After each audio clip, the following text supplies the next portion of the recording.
All right, today I'm going to show you how to navigate through Edmodo.com. So you're going to go to your URL box and you're going to type in Edmodo.com. Now, because I'm already logged in, it's going to bring me to the home page, but I'm going to go ahead and log out real quick and show you what the page would look like when you first type in the address. So when you get onto the page, you'll see the option to log in. And let me just log myself right back in. So Edmodo is really great. It's kind of like a Facebook if you have a Facebook. It has many of the same features except for it's meant for school purposes. If you look to the side, this is your home button. So every time you press your home button, it takes you back to your home screen, which looks like this. You will be able to see latest post. So as you can see from last year, I had some of my students upload their project because they chose not to do a digital one. They were required to upload their drawing onto Edmodo for their grade. So you could see how they went ahead and they, made a little note to me. As you go down, it'll show you all your posts. You can choose to filter your post by you, by others, latest activity, assignments, polls, quizzes, those types of things. In your left-hand column, it's your photo that you've chosen and the school that you're associated with. Edmodo is very, very safe. You have to go through a process before you can even have a solid account with Edmodo. Your left-hand column also has your groups, so you can choose to set up a group. I did this with my classes. I taught 7 different classes last year, so I chose to have a group for each class. If you are teaching multiple subjects with different classes or multiple classes with one subject, you can choose to set up a group based on the classes that you teach. For example, like if you have different blocks. You can also join a group. So say you are co-teaching with another teacher, you can join in that group. As you can see, I made groups for PLCs and staff development. You can also join those groups as a teacher, and students can join groups. You can also create small groups with your groups and do various works on that. If you want, you can follow certain topics. Right now, I am not, and it'll show what communities you have joined. On your homepage, you can ask questions and share ideas to the teacher network. I haven't quite used that as much. I mainly just use it with my students. You can send a note and you can specify it to the group, one particular student, or a teacher. You can even have the option of sending it later. You can also create an assignment.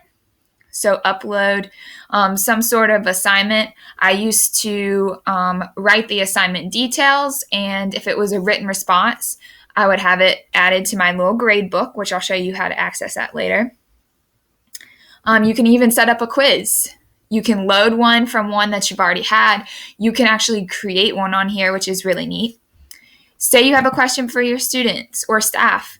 You can ask a question, put poll selections, and submit a poll. See what everyone thinks is the best option or answer. Snapshot works for math and ELA only.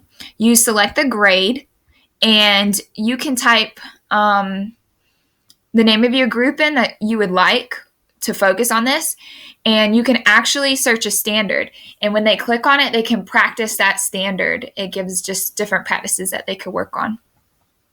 You have a help center, so if you ever get stuck with anything or need extra help and you can't get in touch with somebody at the school who may know about Edmodo, this is a great way.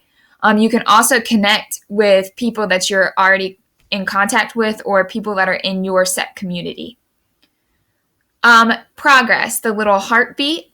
This is a place where you can manage all your groups. Also, you get badges.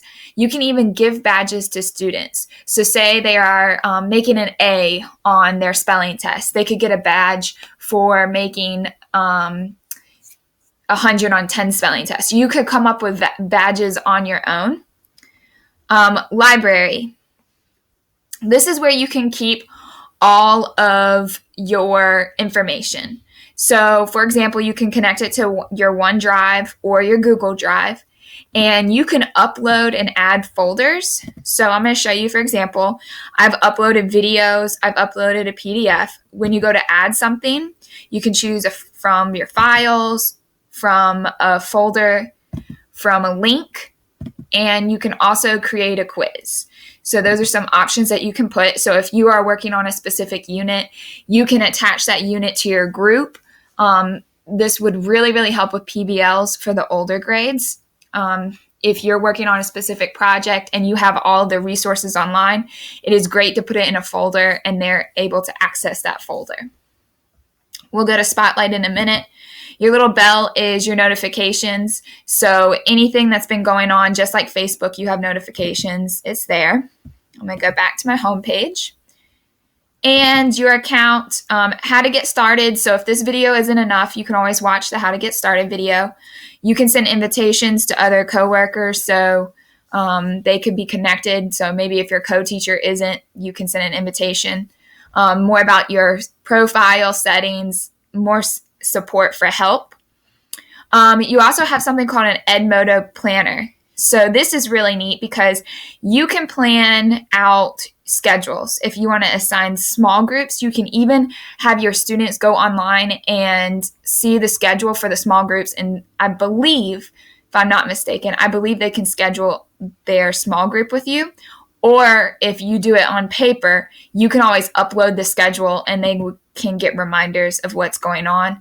Or if they have a small group in 15 minutes, different things like that. That's Office Online, Microsoft, Spotlight apps. There's apps that you can use, and we'll go to Spotlight right now. So Spotlight is got a ton of stuff on it, but you can basically search a topic, a lesson, an activity, and it comes up with resources that you can use for that activity. So for example, if I want to search microscopes, it's going to pull up resources shared by teachers, so maybe free PDFs. It looks like an interactive biology unit. You have to pay for that one. But there are some things on here that are free. So you just kind of look. There's not much for microscopes. Okay. You can look at various different things. You can add things to a cart, so you can pay for things for your students to do. Here's free math and reading. So let's click on this, for example, so you can get an idea. So you can visit the web, so it may give you links. We're just going to approve it. Oh, I guess it's not working. Maybe it's gone. There was an option to do keyboarding. Free keyboarding. It works for various grades. So this is another way for students to kind of learn how to keyboard. You can also put the keyboarding or any app that you use, you can add it to your Edmodo library, so it automatically saves in there as some sort of resource for your students to be able to use. So it'll pull up topics that you're using. I don't know why this quite brought me here. That's odd. It should normally pull up to your keyboarding. There is an app that you can use on here. That might not quite be it. But there is different things that you can use with Spotlight. You kind of have to explore. I haven't quite used it as much as I'd like to. That'd be something that I'm going to do a little bit more researching on my own this year. That's pretty much it with navigating Edmodo. Like I said, it's great. Great tool. If you have grades, there will be an option for you to pull up your grade book.